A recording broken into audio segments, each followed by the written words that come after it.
पर मैं ये मानता हूँ कि 5 लाख रुपए करना गांव की मुख्य समस्याओं का निपटारा सरपंच लेवल पे इससे हो जाएगा। जो लोग हमें 3.5 साल से तोड़ना चाह रहे थे, 3.5 साल पॉजिटिवली चले हैं, आगे भी चलेंगे।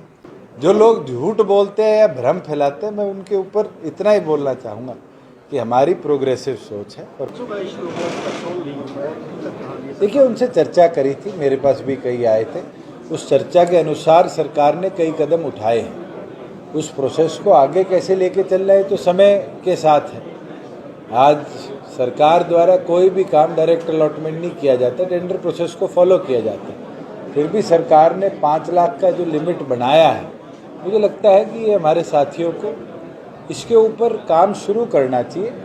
अगर कोई दिक्कत आती है तो सरकार ने 2 से 5 किए, अगर कोई और ज़रूरत पड़ेगी तो और उनसे डिस्कशन करके आगे करेंगे। पर मैं ये मानता हूँ कि 5 लाख रुपए करना गांव की मुख्य समस्याओं का निपटारा सरपंच लेवल पे इससे हो जाएगा। चौटाला जो वादे करके आए थे, उनमें से 3 वादे किए थे, एक भी वादा पूरा नहीं पहुंचा। मेरे को तीनों गिनवाओ, मैं जवाब दे देता। बाईपास का खास तौर पर NHAI को ऑलरेडी प्रपोजल भेज दिया गया है। साउथ बाईपास की 80% जमीन एक्वायर हो चुकी है, 20 पेंडिंग है।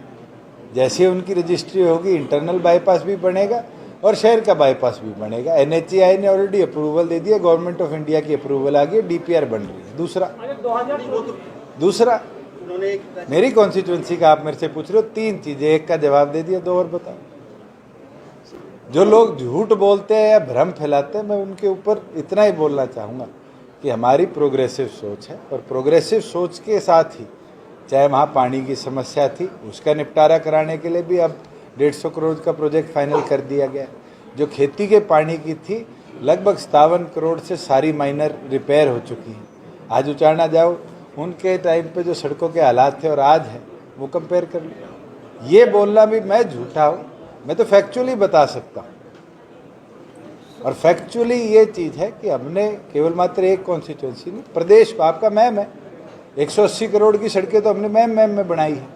और जहाँ मेरे ख्याल से डिप्टी कमिश्नर नंबर्स में आपको ज़्यादा बेहतर बता पाएंगे, जहाँ पानी खड़ा होता था, जिसका इलाज पिछले 30 सालों से कोई नहीं कर पाया, उसके लिए भी इस बार की फ्लड एंड ड्रॉट में करोड़ों रुपए हमने बोर्ड से मंजूरी दी है कि वहाँ पानी की निकासी हो, जिससे किसान के खेत में बिजाई दोबारा हो।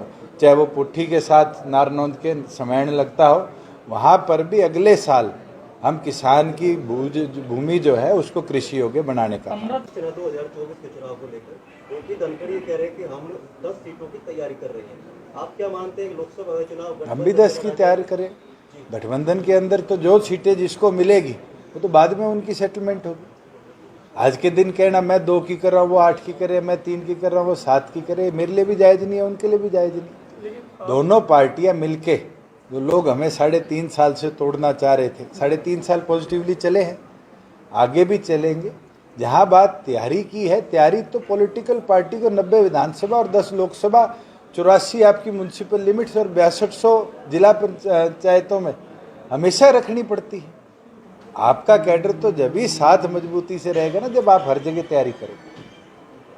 अच्छा, अभय पाल ने कहा कि विधानसभा में कोई निर्णय नहीं निकला, कोई निष्कर्ष नहीं निकला किसी भी समस्या में। मैं ना टिप्पणी करूं बेटा। तो आपकी पार्टी के जो नेता देव जी का ध्यान आ रहा है बार-बार, तो कैसे संगठन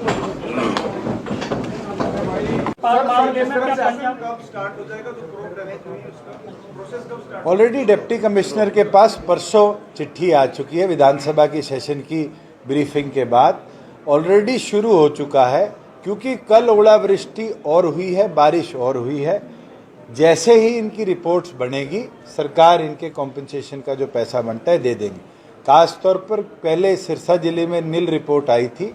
सिरसा जिले में कल भारी, रतिया हल्के में और अन्य क्षेत्र के अंदर डवाली के भी बहुत ज़्यादा ओलावृष्टि हुई है। उसके लिए भी सिरसा DC को हमने डायरेक्शन दे दी। जो राजस्थान के झुंझुनू के लगतावा 7 का जिला था हमारा, महेंद्रगढ़ का एरिया और भिवानी का एरिया, वहाँ भी बहुत ज़्यादा ओलावृष्टि हुई है।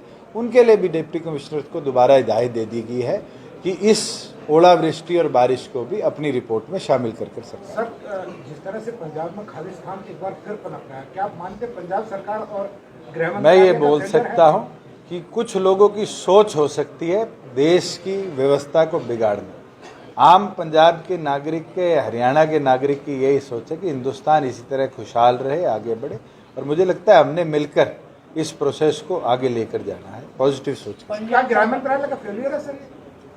मैं ये मानता हूं कि दोनों एजेंसीज ने जो अब कार्रवाई करी है अच्छी है, टाइमली है, क्योंकि ये व्यवस्था और बिगड़ती उससे पहले कार्रवाई करी। Sir last